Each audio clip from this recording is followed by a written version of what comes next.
శ్రీ సచ్చిదానంద సమర్థ సద్గురు సాయినాథ్ మహారాజ్ కీ జై. ముందుగా సాయి భక్తులందరికీ నమస్కారం అండి. వీడియో చూస్తున్న ప్రతి ఒక్కరిపైన ఆ సాయునాథుని ఆశీస్సులు ఉండాలని, బాబాగారి భక్తులందరూ ఎప్పుడూ కూడా ఆనందంగా సంతోషంగా వారి జీవితాన్ని గడపాలని మనస్ఫూర్తిగా కోరుకుంటూ ఈ వీడియోని స్టార్ట్ చేస్తున్నాను ఫ్రెండ్స్. ఈరోజు బాబాగారు మనందరి కోసం మరొక చక్కటి సందేశాన్ని అయితే అందించబోతూ ఉన్నారండి. ఈ సందేశంలో బాబాగారు ఏమంటున్నారో తెలుసా? బిడ్డా, నువ్వు నన్ను అడిగినవన్నీ నెరవేర్చబోతూ ఉన్నానమ్మా. ఇప్పుడే అది జరుగుతుంది. నన్ను నమ్మి వెంటనే ఈ సందేశాన్ని వినుబిడ్డా అని బాబాగారు అంటూ ఉన్నారు. ఈరోజు బాబాగారు తన బిడ్డలు అడిగినటువంటి ప్రతి కోరికను నెరవేర్చబోతూ ఉన్నారట. అది కూడా ఈ క్షణమే అది జరుగుతుంది అని బాబాగారు అంటూ ఉన్నారు. అందుకే వెంటనే ప్రతి ఒక్క బాబా బిడ్డ కూడా ఈ సందేశం వినమని బాబాగారు అంటూ ఉన్నారు.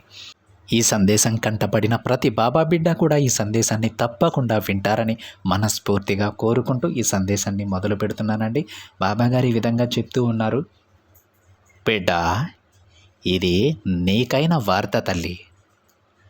నువ్వు నన్ను కోరింది నీకు అందిస్తాను. నువ్వస్సలు దిగులు పడకు. నీ కోరికలు నెరవేరుతాయా లేదా అనే సందేహం నీకొద్దమ్మా.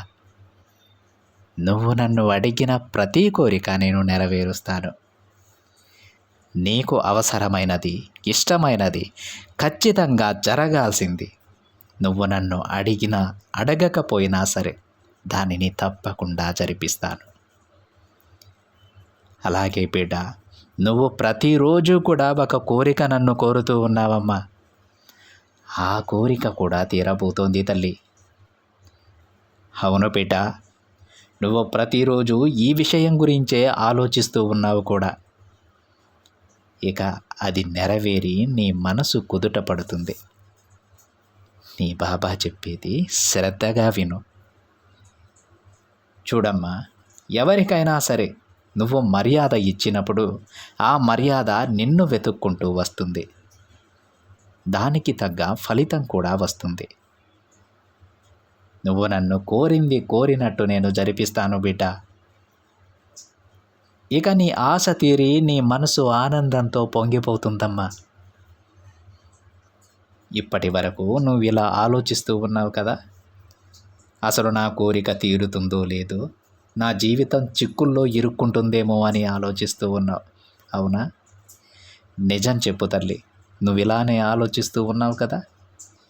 ఇక అవన్నీ వదిలేసాయి. నీ మనసుని గాయపరుచుకోకమ్మా. ఒక్క విషయాన్ని గుర్తుపెట్టుకో బిడ్డ, ఏదైనా సమస్య వచ్చినప్పుడు నీ మనసుని నువ్వే బాధ పెట్టుకుని కన్నీరు పెట్టుకుంటే ఏమొస్తుంది చెప్పు తల్లి.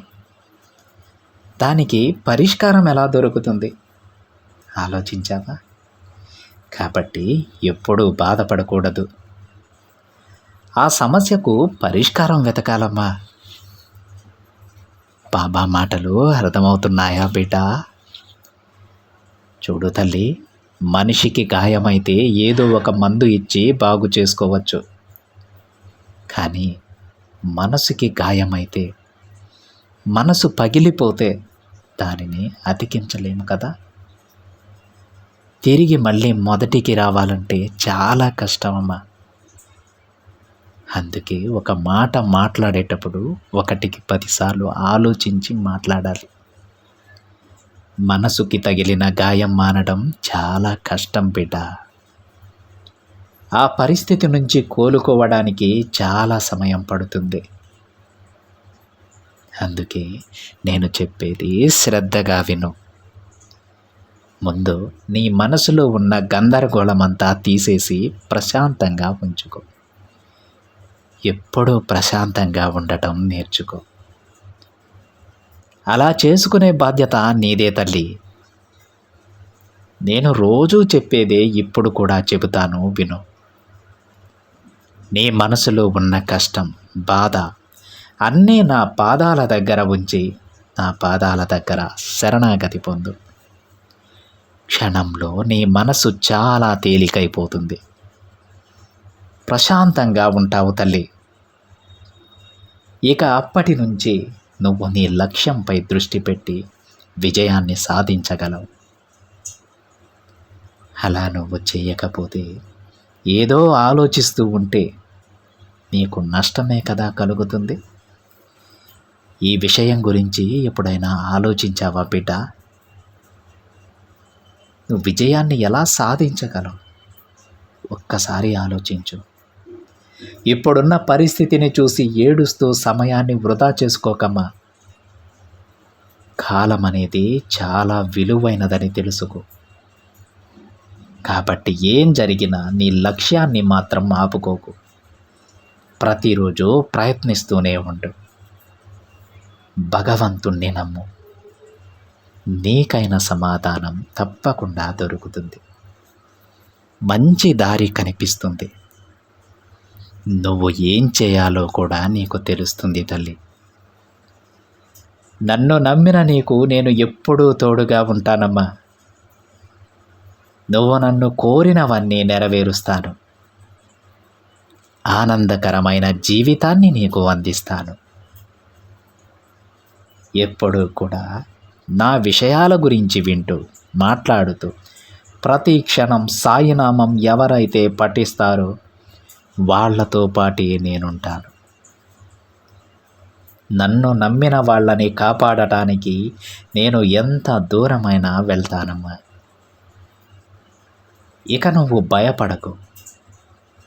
నీకు తోడుగా ఎల్లప్పుడూ ఈ తండ్రి ఉంటారు. నేను నీ చెయ్యి ఎప్పటికీ వదలను. నీకు మంచి దారిని నేను చూపిస్తాను తల్లి. ఇక నీకైన కాలం వచ్చేసింది. ఇక ఆనందంగా ఉండు. ఆ ఆనందంతో నువ్వు నన్ను వెతుక్కుంటూ నా కోవెలకు వస్తావు. ఇక నువ్వు ఎప్పుడూ కూడా సంతోషంగా ఉంటావు. నీ మనసులో ఉన్న ఆవేదనంతా పక్కన పెట్టేసేయి తల్లి. నీకు ఇక ఎప్పుడూ మంచే జరుగుతుంది అని బాబాగారు అంటూ ఉన్నారండి. ఈరోజు బాబాగారు తన బిడ్డలు కోరినటువంటి ప్రతి కోరికను నెరవేరుస్తానని చెబుతూ ఉన్నారు. అదేవిధంగా ఈరోజు మనం గమనించాల్సినటువంటి ముఖ్యమైన విషయం ఏంటంటే, మనం ప్రతిరోజు కూడా బాబాగారి కోవెలకు వెళ్తాం కదా. ప్రతిరోజు ఎన్నో కోరికలు బాబాగారిని వేడుకుంటూ ఉంటాం. కానీ ప్రతిరోజు కూడా కామన్గా మనం కోరుకునే కోరిక ఒకటి ఉంటుంది. అది మన జీవితంలో మనకు ఎంతో ముఖ్యమైనది. ఆ విషయాన్ని అయితే ప్రతిరోజు బాబాగారికి గుర్తు చేస్తూ ఉంటాం. బాబా, ఈ కోరిక గురించి ఆలోచించు, నా కోరిక నెరవేర్చు, నాకు మంచి దారి చూపించు అని బాబాగారిని ప్రతిరోజు ఒక విషయం గురించి అయితే తప్పకుండా అడిగి వస్తూ ఉంటాం. అలాంటి విషయాన్ని మన జీవితంలో బాబాగారు జరిపించబోతున్నారట. అందుకే ప్రతి ఒక్కరూ కూడా ఆనందంగా సంతోషంగా ఉండమని బాబాగారు ముందుగానే చెబుతూ ఉన్నారు. నువ్వు ఎప్పుడూ కూడా నా దగ్గర అడుగుతూ ఉంటావే తల్లి, ఆ కోరికను నెరవేర్చబోతూ ఉన్నాను. అది నీ జీవితంలో ఎంత ముఖ్యమైనదో, అది నీకు ఎంత ఆనందాన్ని కలిగిస్తుందో నాకు తెలుసమ్మా. అందుకే నా బిడ్డ కోసం స్వయంగా నేనే దిగి వస్తూ ఉన్నాను, ఆ కోరికను నెరవేరుస్తూ ఉన్నాను అని బాబాగారు అంటూ ఉన్నారు.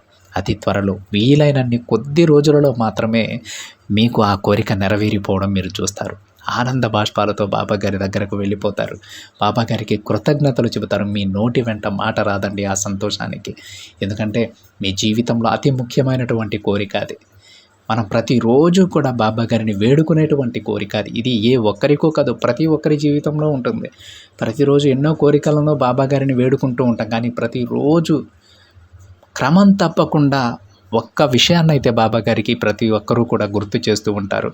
అలాంటి విషయం, అలాంటి కోరికను ఈరోజు బాబాగారు తన బిడ్డల జీవితంలో నెరవేర్చబోతూ ఉన్నారు. ఆనందంగా ఆహ్వానించండి బాబాగారిని, ఆనందంగా స్వీకరించండి బాబాగారు అందించేటువంటి ఆ బహుమతిని. ఇలాంటి బహుమతి ప్రతి ఒక్క బాబా బిడ్డకి అందాలని ఆ తండ్రి ఆశీస్సులతో ప్రతి ఒక్కరూ సంతోషంగా ఉండాలని మనస్ఫూర్తిగా బాబాగారిని వేడుకుంటూ ఉన్నానండి. ఇది ఫ్రెండ్స్ ఈరోజు బాబాగారి సందేశం. ఈ సందేశం కనుక మీకు నచ్చినట్లయితే ఒక చిన్న లైక్ చేయండి ఫ్రెండ్స్.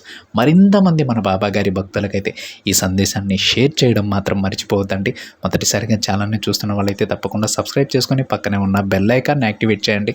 మరొక బాబాగారి సందేశంతో మరొక వీడియోలో కలుద్దాం. అంతవరకు ఓం సాయిరామ్.